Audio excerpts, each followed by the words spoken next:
Joining me now, attorney Leeza Garber and Fox News contributor DeRoy Murdoch. Leeza, let me ask you about this because this has been infuriating conservatives for a long time. I've had conversations with Jack Dorsey and members of his team for a long time. And while they've acknowledged that there have been some issues, they resist the term shadow banning or banning. What do you think? Well, I think it's a problem that's gone back for many years, and part of the issue is that with any of these social media platforms, whether it's Twitter, Facebook, or even Google itself, we as the consumers and the public can't see the inner goings on, right? We can't see the algorithms or how they're placing what stories come first or what contexts come first and suggestions. That's part of the problem. There's no transparency. Well, but as an attorney, looking at this from a legal point of view, Devin Nunes, he's obviously a public figure. It's much harder for him to I would assume, to prove any sort of defamation. Nevertheless, there are lesser conservative figures and, not public figures at all who find themselves banned or knocked off or somehow some sort of interesting, egregious action happening with their Twitter accounts. Is there any sort of legal case for them? At this point, there is no legal case right now. Nunes or any other conservative that's arguing that they're either being shadow banned or their content isn't appearing to as many users as maybe the Democratic characters are.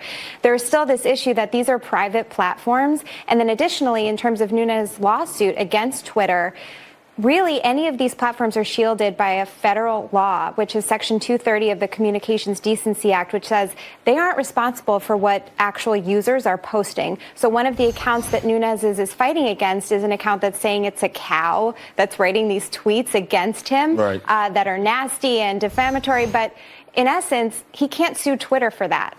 In the meantime, the cow's followings have grown exponentially since this lawsuit.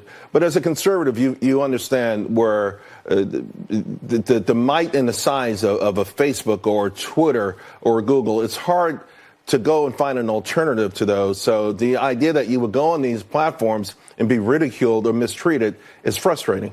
Oh, I share the frustration of Devin Nunes and a lot of other people who've been knocked off, some of them commentators, some of them people who are selling T-shirts or mugs or what have you.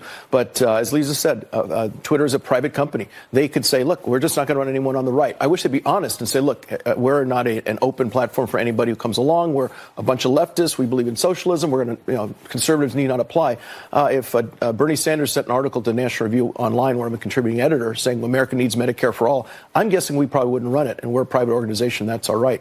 I do think what Devin Nunes ought to do is bring forth other victims who've been knocked off Twitter, use his bully pulpit, make them famous, pressure the company. But I think regulation and lawsuits are not appropriate in this circumstance. Leeza, if there was a change in the way the government looked at these entities, like they look at a newspaper or a television station, would that change the dynamics at all? It could change the dynamics, but let's look back to some of the similar lawsuits that have been filed against Twitter and Facebook and social media platforms in general. There are a bunch of lawsuits that have cropped up claiming that these social media platforms help terrorists gather, spread different kinds of propaganda, and most of those lawsuits have failed, again, because of this Communications Decency Act provision. So if you're going to treat Twitter and Facebook differently than the phone company or even the post office that's saying, we're just allowing people to have this activity, to have this open forum, there would have to be a change in the law. All right. Leeza, DeRoy, always great seeing you. Thank you. Hey.